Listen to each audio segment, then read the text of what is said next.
Your Excellencies, the Secretary General of the North Atlantic Treaty Organization and the President of the United States.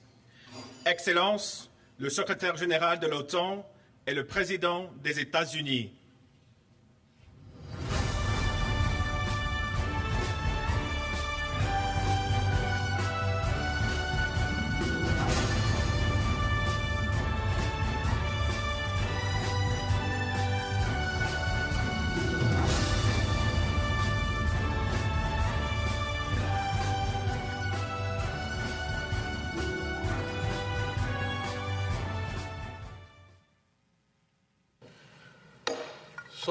Good afternoon. Welcome to all of you. It's great to see you all here at this summit. Welcome to the NATO summit in Washington. And many thanks to our host, the United States, and many thanks to you personally, President Biden. Dear Joe, there is no better place to celebrate the 75th anniversary of our alliance than right here in Washington, where the North Atlantic Treaty was signed back in 1949.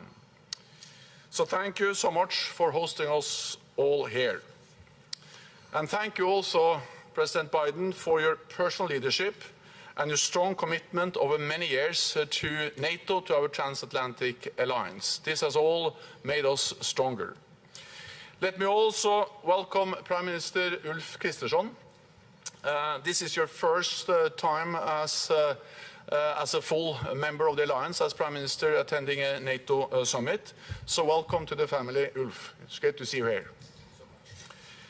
In this first session, we will make decisions for our future security. We will strengthen our defense.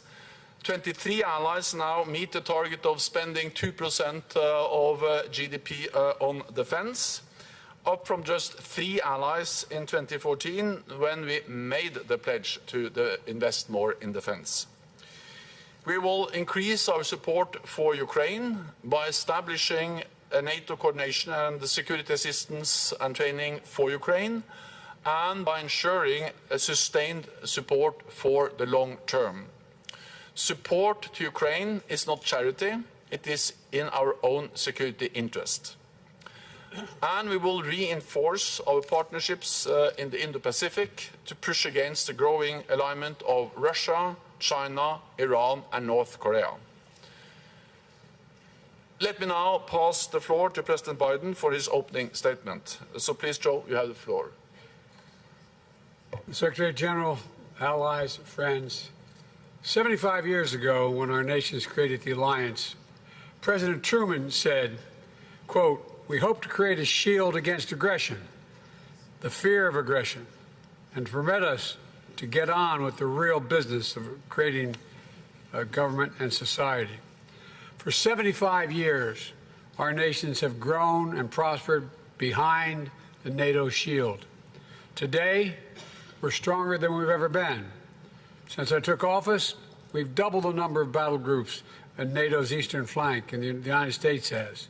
Finland and Sweden have joined the alliance, and the number of allies spending at least 2% on defense has gone from 9 to 23. That's not happened by chance, but by choice. At our summit 2 years ago, we launched a plan to modernize our deterrence and our defense. And today, we have to ask ourselves, what is next? How can we keep making the shield stronger? One answer must be to strengthen our industrial base. Right now, Russia is on a wartime footing with regard to defense production. They're significantly ramping up their production of weapons, munitions, and vehicles. And they're doing it with the help of China, North Korea, and Iran. We cannot, in my view, we cannot allow the alliance to fall behind. The fact is that so many of let me put it this way. I'm very pleased that today all NATO members are making the pledge to expand our industrial base and our industrial capacity, like our defense spending commitment. This is a critical step to maintaining our security. The first time ever, every NATO nation is pledging to develop plans for defense production at home. That means, as an alliance, we'll become more innovative and competitive. And we're able to produce more critical defense equipment more quickly than we may need it. You know, we will not be surpassed, we cannot be surpassed by anyone when it comes to our readiness. Here at home, Americans have seen the power of investments like these. In my administration, we've already invested $30 billion in defense manufacturing to restart or expand production across 35 of our states. We're investing billions more. The result, stronger supply chains, a stronger economy, stronger military, and a stronger nation. Let me close with this. This new pledge sends an unmistakable message to the world that every NATO member is committed to doing their part to keep the alliance strong. We can and will defend every inch of NATO territory, and we'll do it together. And that we're investing in our future strength to ensure NATO will always be ready for whatever threats we will face should be a clear message we're sending to the world. So I want to thank you, every NATO member, for your commitment for our shared security. And I will now ask the press to depart so we can get started.